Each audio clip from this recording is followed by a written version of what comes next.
قل انی امرت ان اعبد اللہ مخلصا لہ الدین۔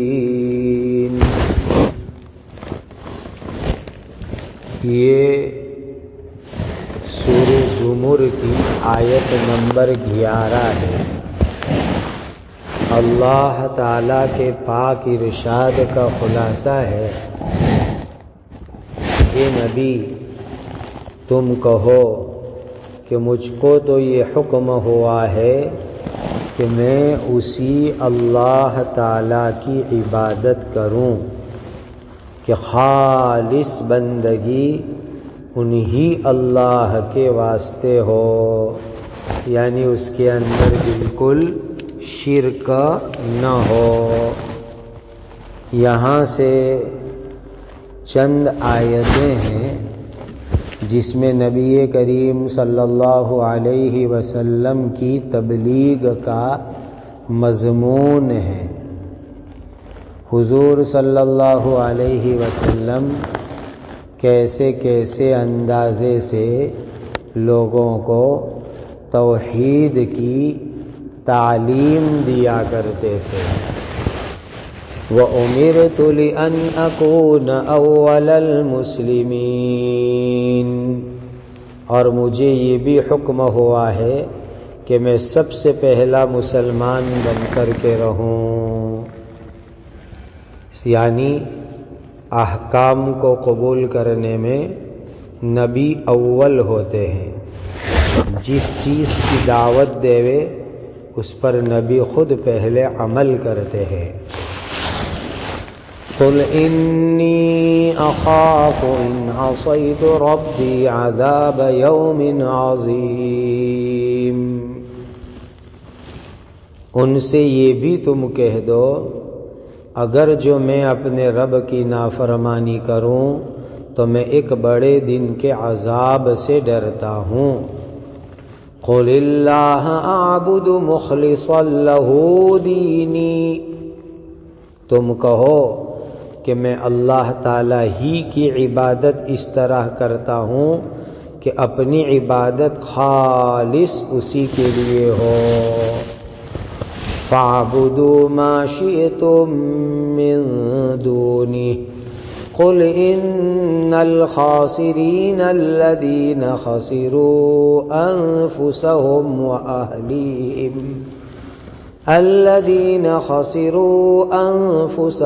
واہلیہم یوم القیامہ الا ذلک هو الخسران المبین۔ سو تم اس اللہ تعالیٰ کو چھوڑ کر کے جس کی چاہو عبادت کرو۔ یہ نہ ماننے والوں کو تنبیہ کے ساتھ ڈانٹ کر یہ بات کہی جا رہی ہے۔ تو تم اس اللہ تعالیٰ کو چھوڑ کر جس کی چاہو عبادت کرو۔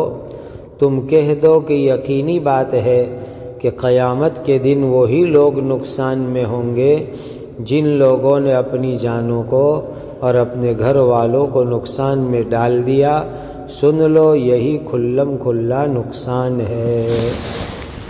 لَهُم مِّن فَوْقِهِمْ ظُلَلٌ مِّنَ النَّارِ وَمِن تَحْتِهِمْ ظُلَلٌ ذَلِكَ يُخَوِّفُ اللَّهُ بِهِ عِبَادَهُ يَا عِبَادِ فَاتَّقُونِ۔ ان کے لیے ان کے اوپر سے بھی آگ کے بادل یعنی سائبان ہیں، اور ان کے نیچے بھی ویسے ہی بادل یعنی سائبان ہیں۔ یہی وہ عذاب ہے کہ اللہ تعالیٰ جس سے اپنے بندوں کو ڈراتے ہیں، اے میرے بندو لہٰذا تم مجھ ہی سے ڈرتے رہو۔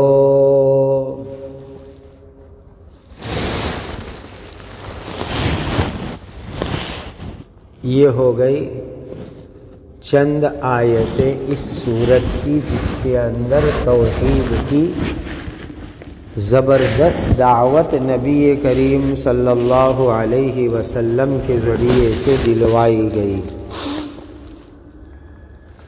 اللہ تعالی نے حضرت نبی کریم صلی اللہ علیہ وسلم کو اخلاص کا حکم دیا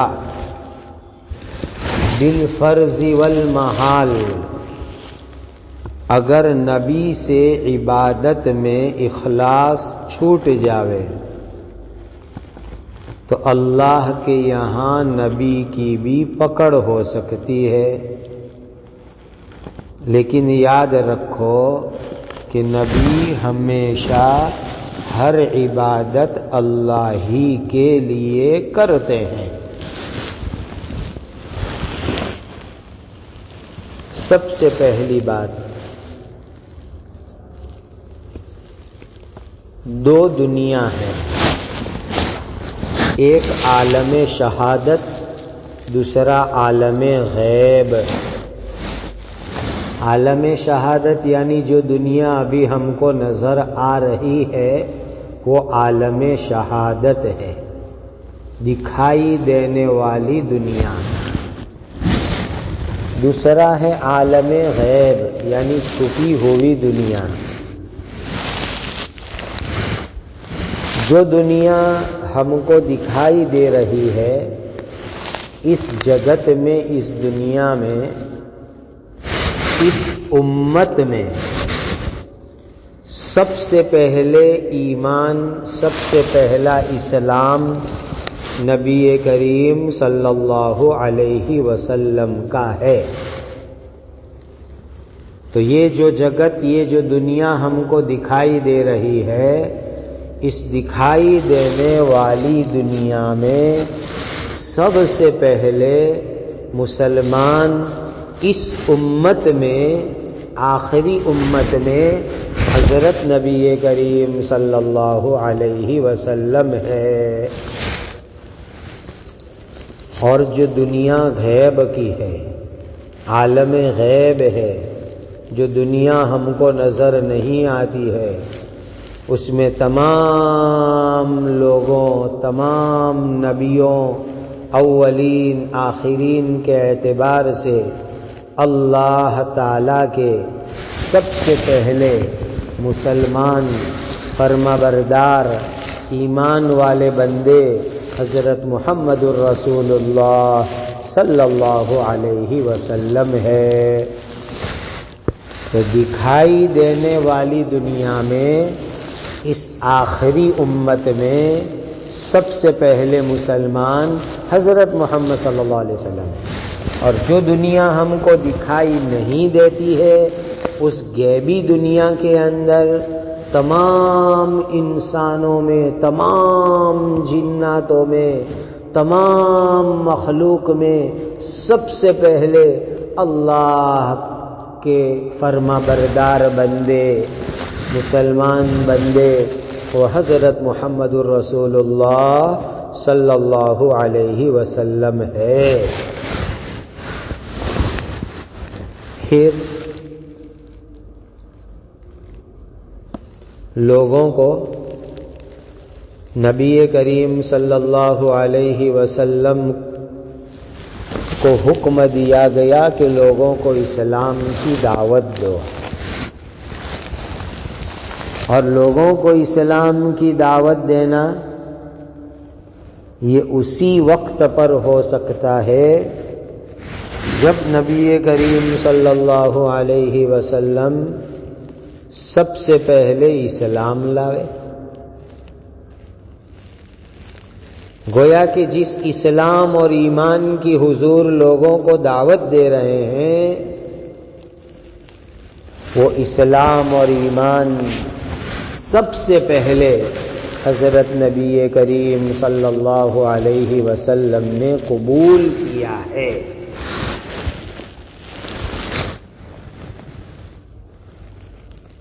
اور اس آیت سے یہ بھی معلوم ہوا کہ اللہ تعالیٰ نے نبی کریم صلی اللہ علیہ وسلم کو سب سے پہلے اپنی ذات کو، اپنے نفس کو توحید کی تبلیغ کرنے کا حکم دیا کہ انسان اپنی ذات سے شروعات کرے۔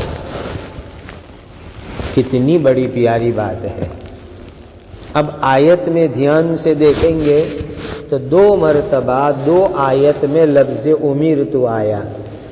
11 نمبر کی آیت میں بھی امرت ہے، 12 نمبر کی آیت میں بھی امرت ہے. دونوں امرت کو ملانے سے 2 بات معلوم ہوئی کہ 11 نمبر کی آیت کے اندر جو امرت آیا ہے اس میں 2 بات ہے. ایک یہ ہے کہ اللہ کے لیے عبادت کرے، اور دوسری بات یہ ہے کہ اخلاص کے ساتھ کرے. دوسرے امرت میں یہ بتایا گیا کہ عبادت ہو یا اخلاص ہو صرف اللہ کے لیے ہو، دوسرے کا اس میں کوئی حق اور حصہ نہ ہو.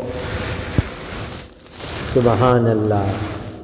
حضرت نبی کریم صلی اللہ علیہ وسلم معصوم ہے، اللہ کے خاص بندے ہیں، لیکن مکہ کے دشمن کافر لوگ نبی کریم صلی اللہ علیہ وسلم کو حضور کے باپ دادا کا دین اپنانے کے لیے دعوت دیتے تھے. باپ دادا کے دین کا مطلب قریشی لوگ جس بتوں کی عبادت کرتے تھے، جن بتوں کی پوجا کرتے تھے، قریشی لوگوں نے نبی کریم صلی اللہ علیہ وسلم کو ان بتوں کی پوجا کرنے کی دعوت دی. تو اللہ تعالیٰ نے کیا فرمایا؟ بالفرض والمحال. محمد صلی اللہ علیہ وسلم تمہاری طرح شرک کرنے والے بن جائے، برے اعمال کرنے والے بن جائے تو اللہ کا عذاب ان کے اوپر بھی آئے گا. لیکن یہ بات طے شدہ ہے، ہمارے عقیدے کی ہے کہ نبی کریم صلی اللہ علیہ وسلم شرک نہیں کر سکتے، کوئی برا عمل نہیں کر سکتے. اسی لیے حضور کو سنا کر کے پوری امت کو، پوری انسانیت کو سنانا ہے کہ تم جو ہے اللہ کی نافرمانی کرو گے تو اللہ تعالیٰ کا عذاب تمہارے اوپر بھی آئے گا. کافروں کو دھمکی دی گئی کہ کافروں، جو تم حضرت محمد صلی اللہ علیہ وسلم کو ان کے باپ دادا کے دین پر آنے کی دعوت دے رہے ہو،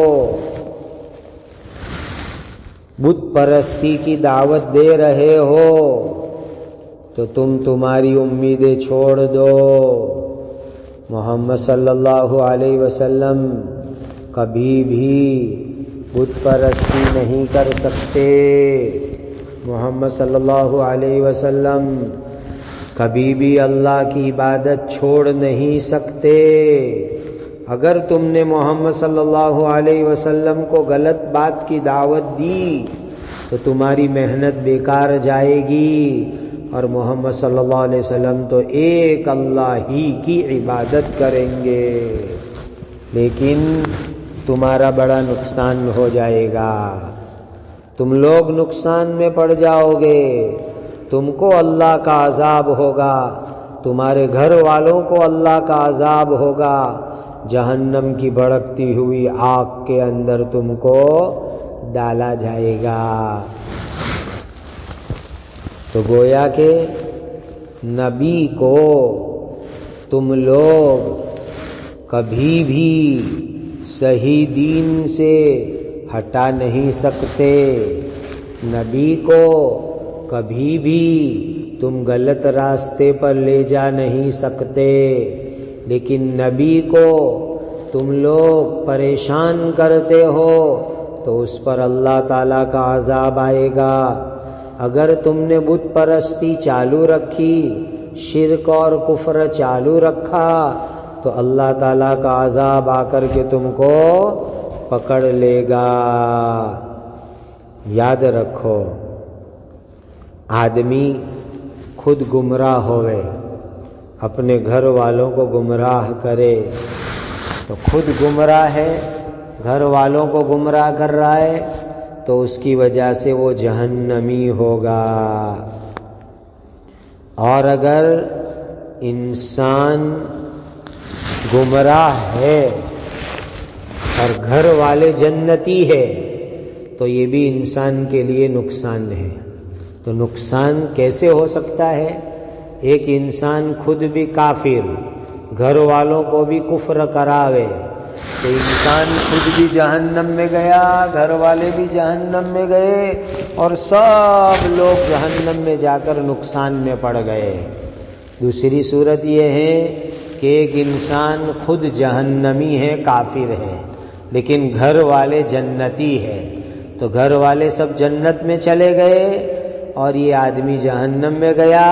یہ بہت بڑا نقصان، بہت بڑا نقصان، اور حقیقت میں قیامت کے دن کا نقصان یہ بہت بڑا نقصان ہے۔ اور جہنم میں کیا سزا ہوگی؟ اوپر سے بھی آگ، نیچے سے بھی آگ، یعنی ہر طرف سے جہنم کی آگ ان کو گھیر لے گی۔ جیسے کہ بادل کی گھٹا چھا جاتی ہے، اس طرح آگ کی گھٹا چھا جائے گی، اوپر نیچے سب طرف سے آگ، دھواں، آگ کے پردے ہوں گے، اور نیچے بھی گہرائی تک آگ کا بچھونا ہوگا، آگ کا اوپر سے بادل ہوگا۔ لہذا اللہ تعالیٰ اپنے بندوں کو ڈرا رہے ہیں، بندو میری نافرمانی مت کرو، میری نافرمانی کرو گے تو یہ خطرناک عذاب تمہارے اوپر آئے گا، اللہ کی پکڑ تمہارے اوپر آئے گی، جہنم کا خطرناک عذاب تم کو آ کر کے پکڑ لے گا۔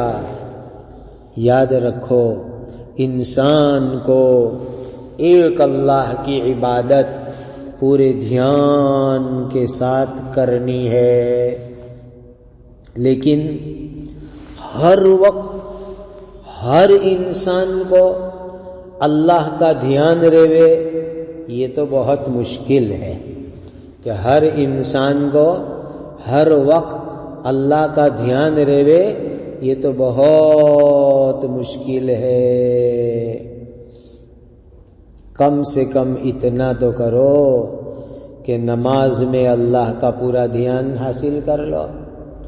اسی لیے دیکھو اللہ تعالیٰ نے کتنی اچھی سسٹم بنائی، فرض نماز سے پہلے سنت رکھی، نفل رکھی، تاکہ سنت اور نفل کے ذریعے سے دنیا کی چیزوں میں جو انسان کا دھیان تھا وہ ہٹ کر کے اللہ کی طرف آ جاوے، پھر فرض نماز میں پورا دھیان اللہ تعالیٰ کی طرف ہو جاوے، اور انسان یہ نیت کرے کہ میں اللہ کا بندہ بن کے رہوں گا، اللہ کی طرف پورا دھیان لگاؤں گا، تو ایسے انسان کو اللہ تعالیٰ کی طرف سے مدد کی جاتی ہے، اور اللہ ایسے انسانوں کو اپنا دھیان نصیب فرماتے ہیں۔ دیکھو انسان کو ہر وقت کوشش کرنی چاہیے کہ اللہ کا دھیان نصیب ہوئے۔ یہ اللہ کا دھیان ایسی چیز ہے کہ اسی کی برکت سے انسان گناہ سے بچ سکتا ہے، اللہ کی نافرمانی سے بچ سکتا ہے۔ اللہ تعالی ہم سب کو اپنا دھیان عطا فرماوے اور پورے اخلاص سے اللہ ہمیں اپنی عبادت کرنے والا بندہ بنا دے۔